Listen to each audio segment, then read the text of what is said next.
Now, some knives try to impress you with their size and brute force, but not this knife. Instead, this blade relies on compact portability and scalpel-like precision. So what tool could I possibly be talking about?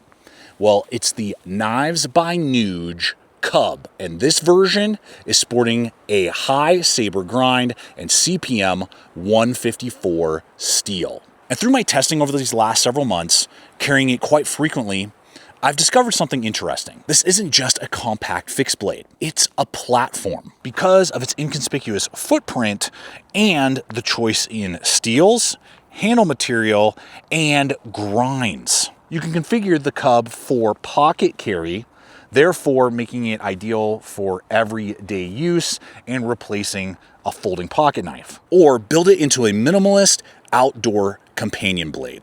Same compact footprint, but lots of versatility. So let's head on back to the Blade Boot Camp, where I'm gonna take you guys for a ride with this blade to see if it's just something that we kind of already know, or if it brings something unique to the table that deserves our attention.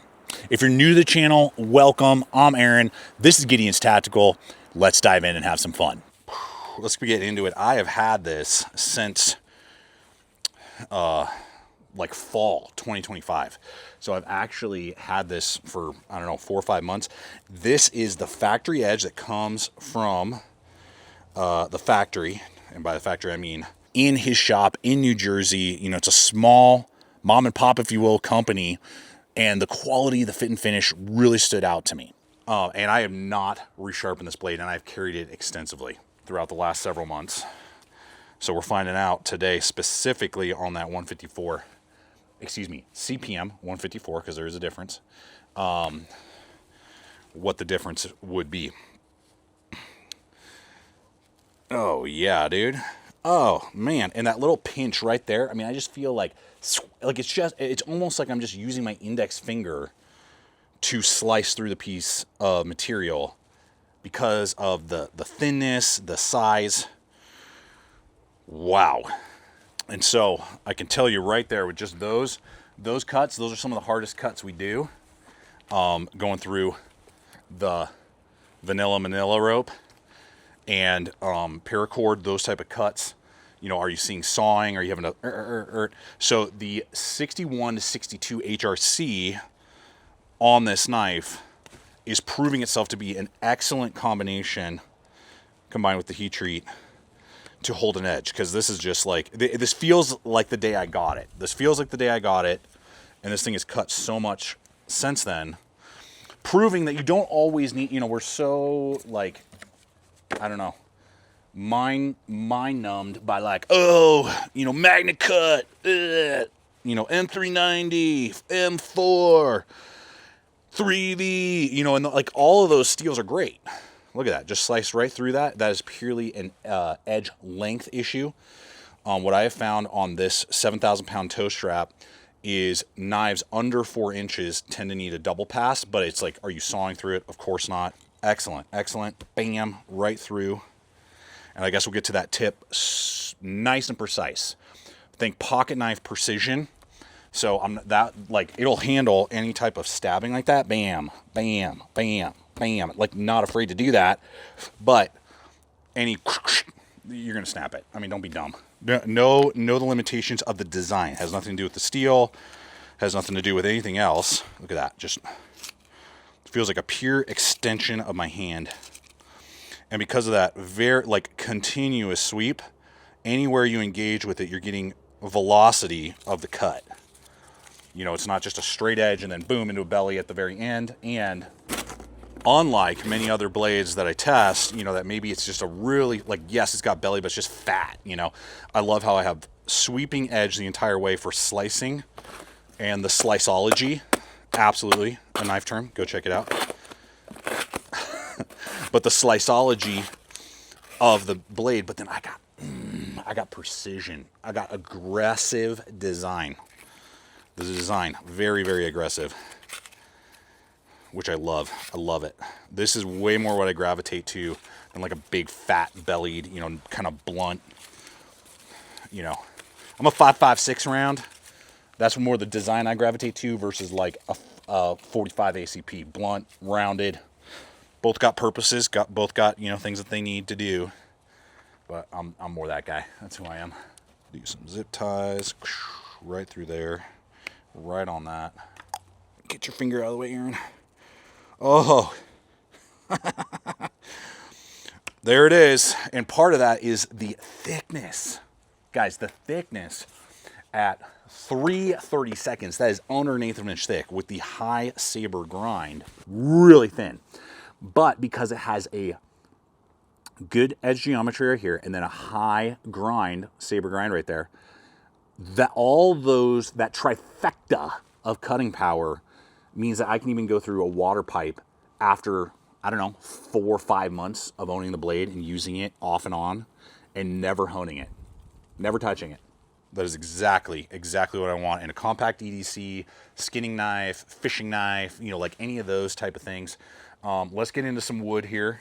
I have used it off and on some wood. That'll be kind of like the ultimate test.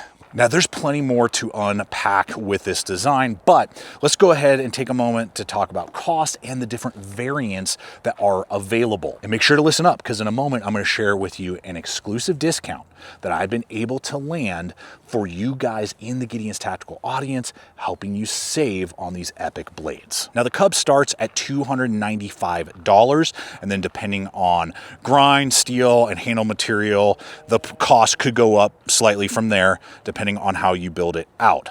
And when we look at an American-made small business creating these in a shop in New Jersey with this level of fit and finish and quality, this is extremely competitive with a lot of other small knife manufacturers like this. Now, the variants of the Cub are really what speak to the idea of this being a platform that you can really dial the design into your preferred way and how you think you're going to be using the tool most frequently. So depending on availability, the variants include micarta or G10 handle material, textured or smooth with different color patterns. And then you have different blade shape choices. And then there are also 2 different grind choices, including high saber or Scandi, and then there are those different steel choices that you can choose from when available. For me, I'm intending to build this out as a platform and carry it most frequently as a pocket EDC everyday carry design. Therefore, the high saber grind with the CPM 154 really is working well for that type of application. Now, I was talking to Thomas and I was like, hey man, the Gideonstactical crew are awesome knife lovers. You know, they are really committed, not only here at the channel, but just to the love of blades. Is there anything we can do? And he has been willing to offer a one-time 10% off promo code that you can apply to any version of the Cub. You can apply it site-wide to your order. Now, once you use that code, it won't work again. So it's a one-time code, but that could help you guys out a little bit. Now, to be clear, they did send me the sample so I could test it out, show you guys the limitations, the capabilities to help you determine if it makes sense for you or not, but they did not pay or sponsor for this video in any way, shape, or form. I just have my affiliate link popping up here.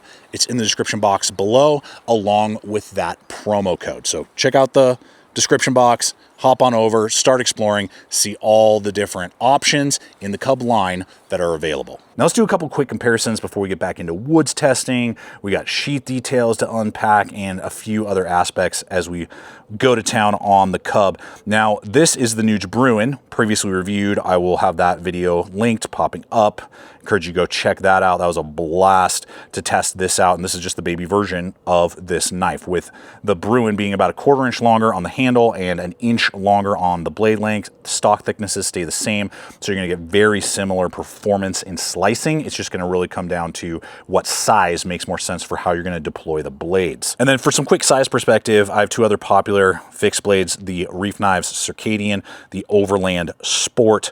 All 3 of these knives made in America. All 3 of these knives within about $20 of each other.